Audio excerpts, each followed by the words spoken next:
Bienvenidos al entrenamiento práctico de Todo se trata de una relación. Este entrenamiento consta de 4 videos. Este es el primero de ellos, un video por cada sesión.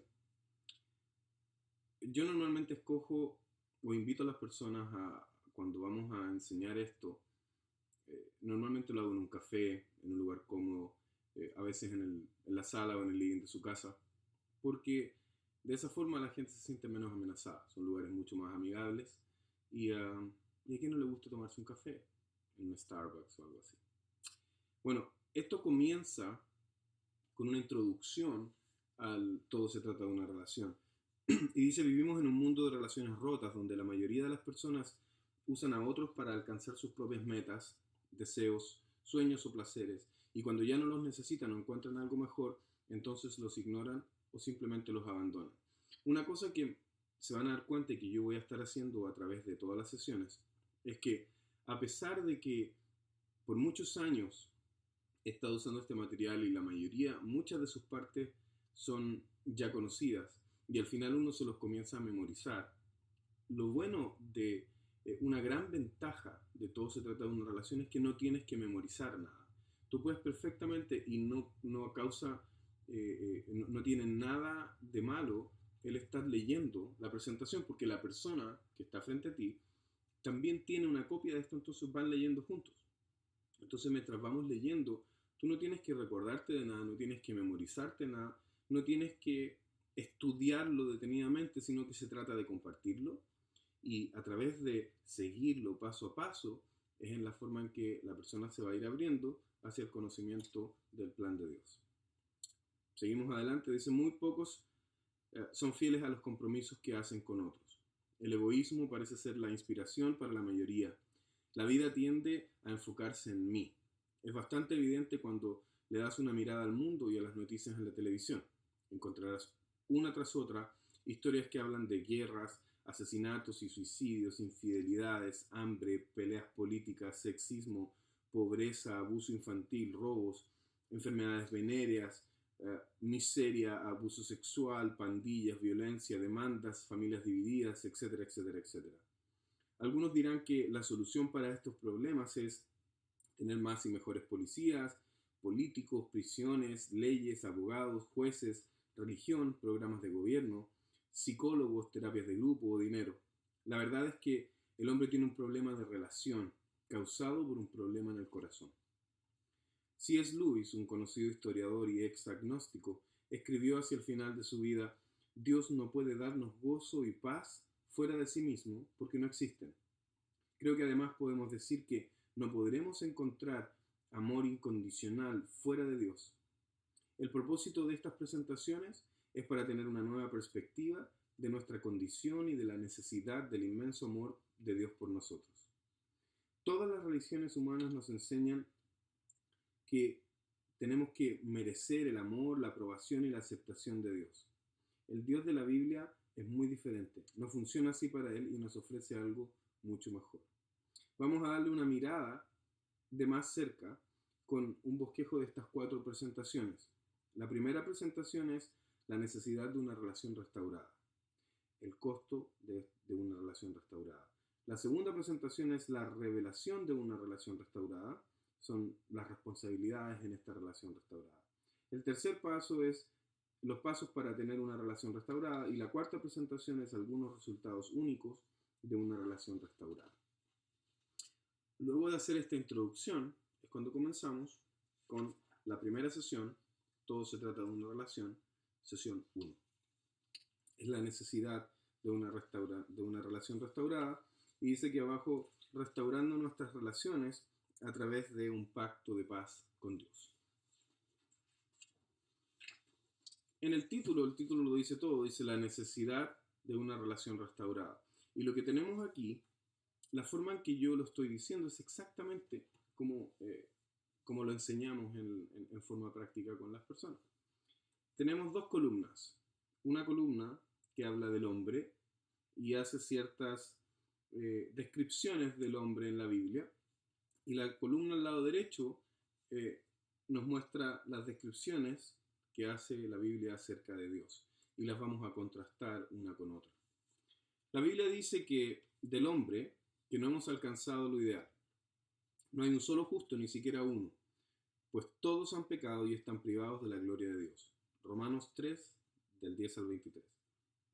La consecuencia, porque la paga del pecado es la muerte.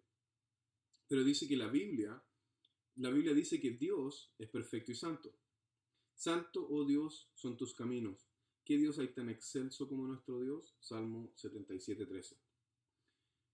Segundo, dice que hemos quebrantado la ley de Dios. Maestro, ¿cuál es el mandamiento más importante de la ley? Ama al Señor tu Dios con todo tu corazón, con todo tu ser y con toda tu mente, le respondió Jesús. El segundo se parece a este.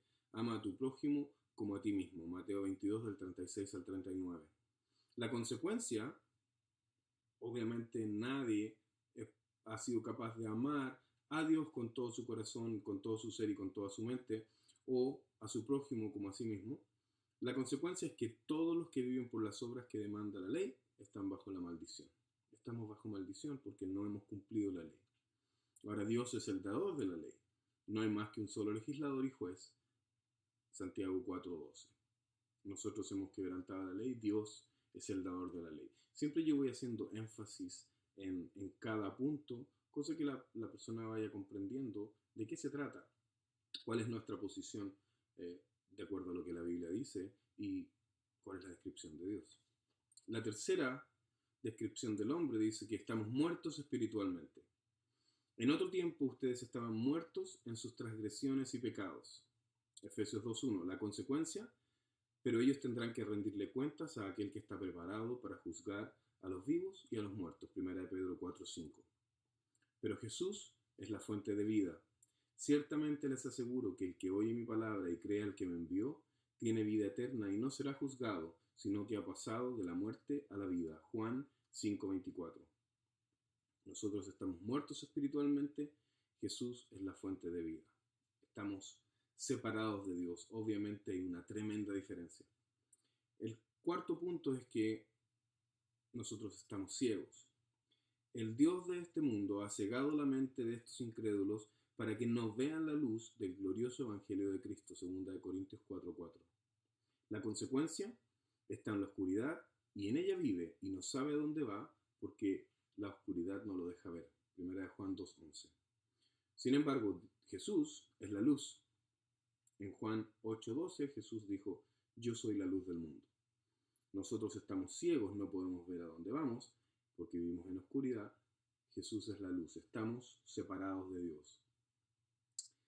La quinta descripción es que andamos sin dirección. Están alejados de la vida que proviene de Dios, Efesios 4:18. La consecuencia, hay caminos que al hombre le parecen rectos, pero que acaban por ser caminos de muerte. Jesús es el camino a Dios. Jesús dijo en Juan 14:6, yo soy el camino, la verdad y la vida, le contestó Jesús. Nadie llega al Padre sino por mí. Nosotros andamos sin dirección, Jesús es el camino a Dios, obviamente estamos separados de Dios, hay una tremenda diferencia entre Él y nosotros. La sexta y última dice que somos incapaces para salvarnos. Los discípulos se asombraron aún más y se decían entre sí, ¿quién podrá salvarse? Jesús los miró y les contestó, para el hombre es imposible. Marcos 10, 26 al 27. La consecuencia, recuerden que en ese tiempo ustedes estaban separados de Cristo, sin Dios y sin esperanza, dice Efesios 2:12. Ahora, mientras nosotros somos incapaces para salvarnos, Jesús es nuestra fuente de ayuda, porque completando el versículo anterior, Jesús dijo, para los hombres es imposible, aclaró. Jesús mirándolos fijamente, pero no para Dios, porque para Dios todo es posible. No podemos atravesar esta separación que hay entre Dios y el hombre haciendo buenas obras, siendo religiosos, dejando de hacer cosas malas o perteneciendo a la iglesia o a la religión correcta. No podemos salvarnos. Isaías 64:6 dice, todos nuestros actos de justicia son como trapos de inmundicia. El plan de Dios no es darnos lo que merecemos, sino rescatarnos de la justicia que exige. Rescatarnos de lo que la justicia exige. Eso se llama la misericordia de Dios. Ahora en esta siguiente página vemos que vemos igualmente la descripción del hombre, la descripción de Dios y la separación que hay en el medio, pero ahora en la separación que hay en el medio vemos una cruz y un corazón, ¿no? Y vamos a ver cómo Dios resuelve la separación que había entre Él y nosotros. Una separación que nosotros no podemos resolver. Nosotros no podemos cruzar de un lado a otro, por más que intentemos. Dice el costo de una relación restaurada. Dios ha venido en ayuda de su pueblo, dice Lucas 7:16. En la cruz, Dios revela su carácter, su poder y su inmenso amor. En la Biblia a Jesús se le llama nuestro sacerdote celestial. En latín la palabra sacerdote significa puente. Al morir en la cruz, Jesús se transformó en nuestro puente, un camino a Dios. Podemos ver la gravedad de nuestra situación al ver lo radical de la solución. Él murió para rescatarnos y liberarnos de las consecuencias de nuestros fracasos. Él sufrió una muerte horrible en manos de aquellos que Él creó y por quienes Él estaba dispuesto a morir.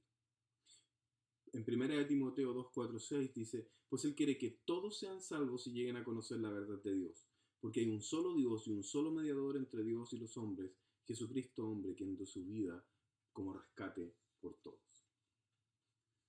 Entonces vemos aquí la separación y vamos a ver los 6 puntos que nos separaban de Dios, los 6 puntos en los cuales había una gran diferencia.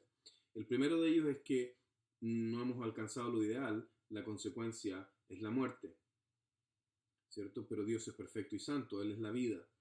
Y aquí la solución vemos, dice, Él mismo en su cuerpo llevó al madero nuestros pecados para que muramos el pecado y vivamos para la justicia. Por sus heridas ustedes han sido sanados. Él es la vida, nos llevó nuestros pecados a la cruz para que nosotros muramos al pecado y vivamos por la justicia. Él nos da la vida mientras estábamos muertos. Por lo tanto, la primera consecuencia, que era la muerte, ha sido pagada. En el segundo punto dice que hemos quebrantado la ley, la consecuencia es que somos malditos. Dios es dador de la ley. Dice, en otro tiempo ustedes estaban muertos en sus transgresiones y pecados. Cristo nos rescató de la maldición de la ley al hacerse maldición por nosotros. Gálatas 3:13. Por lo tanto, al rescatarnos de la maldición, Él nos bendice y Él pagó la consecuencia que nosotros debíamos sufrir. Por lo tanto, la segunda consecuencia ya está pagada. En el tercer punto decía que estábamos muertos espiritualmente, tenemos que rendir cuentas. Pero Dios, que es rico en misericordia, por su gran amor por nosotros nos dio vida con Cristo, aun cuando estábamos muertos en pecados. Por gracia ustedes han sido salvados. Hemos sido perdonados porque Dios es fuente de vida, por lo tanto, la consecuencia de tener que rendir cuentas ha sido pagada. La cuarta es que somos ciegos, vivimos en la oscuridad. La consecuencia es que vivimos en la oscuridad. Y Colosenses 1, 13 y 14 dice, Él nos libró del dominio de la oscuridad y nos trasladó al reino de su amado Hijo, en quien tenemos redención y el perdón de los pecados. Él es la luz, el reino de su amado Hijo es el reino de la luz. Nos liberó del dominio de la oscuridad. Ahora ya no vivimos en la oscuridad, por lo tanto, la cuarta consecuencia ha sido pagada. Ahora podemos ver. La quinta es que estamos sin dirección, estamos muriendo. Pero Efesios 2:13 dice, pero ahora en Cristo Jesús, ustedes que antes estaban lejos, Dios los ha acercado mediante la sangre de Cristo. Él es nuestro camino, Él nos da dirección. Ha sido pagada la quinta consecuencia, ya no estamos muriendo. Dios nos acercó a Él por la sangre de Cristo. Y la última dice que somos incapaces de salvarnos, estamos sin esperanza y sin Dios. Esa es la consecuencia. Dice en Tito capítulo 3, dice, pero cuando se manifestaron la bondad y el amor de nuestro Salvador, y el amor de Dios nuestro Salvador, Él nos salvó, no por nuestras propias obras de justicia, sino por su misericordia, para que, justificados por su gracia, llegáramos a ser herederos que abrigan la esperanza de recibir la vida eterna. Él es nuestra fuente de auxilio, Él es nuestra esperanza, ya no vivimos sin esperanza y sin Dios, por lo tanto esa consecuencia ha sido pagada. Podemos cruzar al otro lado. Ya no hay ninguna condenación para los que están unidos a Cristo Jesús, dice Romanos 8:1. Ciertamente les aseguro que el que oye mi palabra y cree al que me envió, tiene vida eterna y no será juzgado, sino que ha pasado de la muerte a la vida. Juan 524. Ahora, en este lugar es donde hacemos una ilustración y esta ilustración está impresa en la siguiente página, es la ilustración de Jeffrey Dahmer. ¿Ok? Y es muy sencilla porque la podemos leer la historia de Jeffrey Dahmer. Jeffrey Lionel Dahmer, también conocido como el caníbal de Milwaukee, fue un asesino en serie y psicópata sexual americano que violó, asesinó y desmembró a 17 hombres y niños entre 1978 y 1991, donde muchos de sus últimos asesinatos incluyeron necrofilia, canibalismo y la preservación permanente de partes humanas.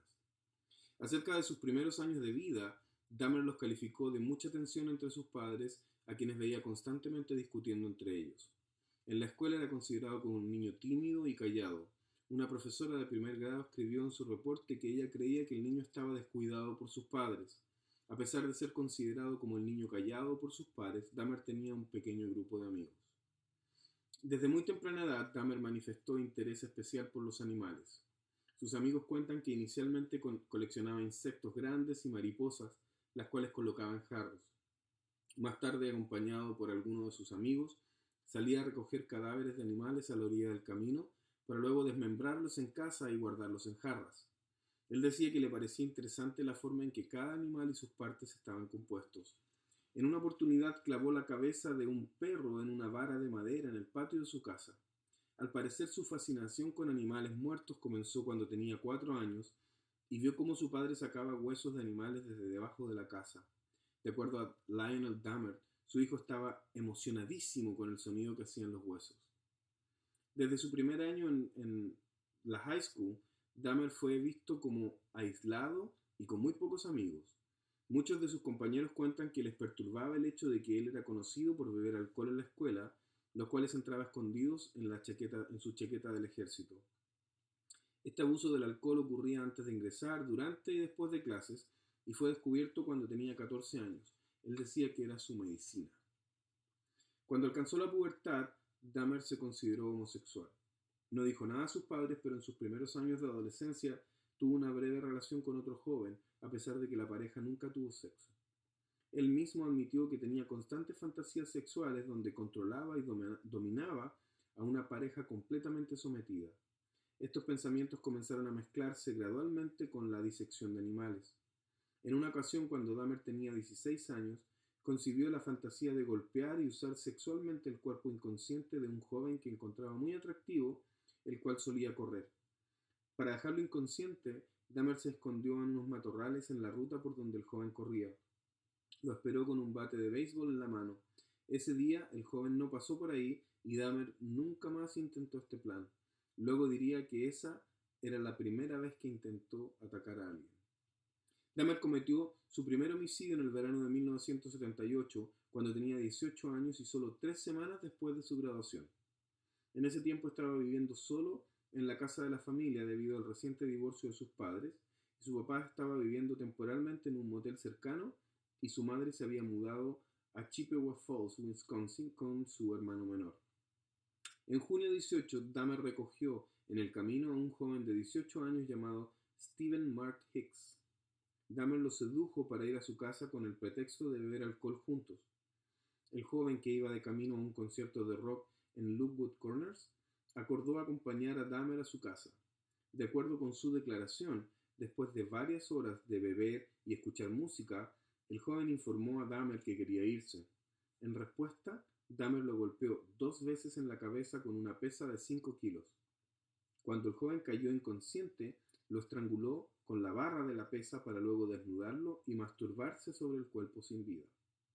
Al día siguiente, Dahmer desecó el cuerpo de Hicks, luego sepultó sus restos en una tumba poco profunda en su patio trasero.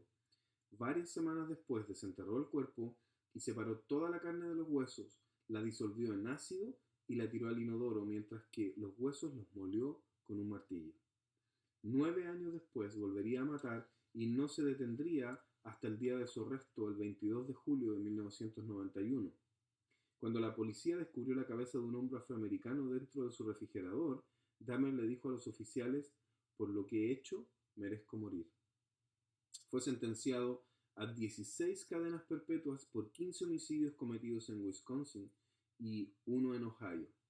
El 28 de noviembre de 1994, Dahmer fue golpeado hasta morir por Christopher Scarver, un compañero de celda de la correccional de Columbia. Ahora, al leer la historia, nos hacemos una idea de quién era Jeffrey Dahmer. Y la ilustración es la siguiente, y esto es lo que le decimos a la persona a la cual estamos enseñando el todo se trata de una relación. Imagina que tienes un hijo o una hija de 4 años. Puede que la tenga o puede que no la tenga. Normalmente yo lo que hago le pregunto si tiene hijos. Si tiene hijos, le digo, bueno, imagina que toma uno de tus hijos. Si no tiene hijos, le digo, bueno, imagina que tienes un hijo de 4 años. Imagina que Jeffrey Dahmer está vivo todavía y que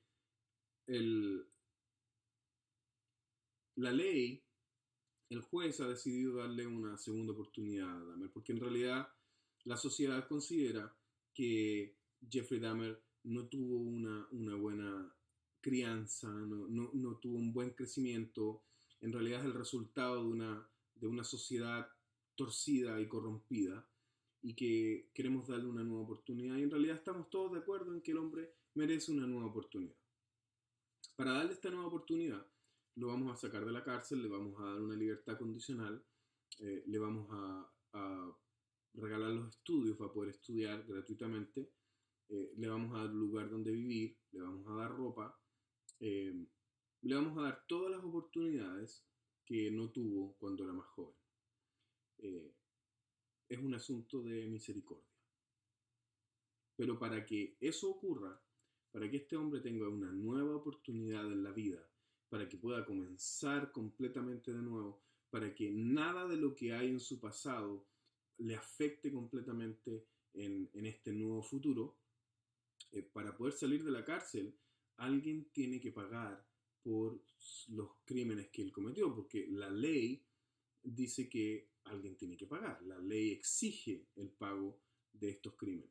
Entonces, para que estos crímenes sean completamente pagados, voy a tomar a tu hijo o tu hija de 4 años y la vamos a poner en la cárcel, y ella va a pasar el resto de sus días en la cárcel por 16 cadenas perpetuas.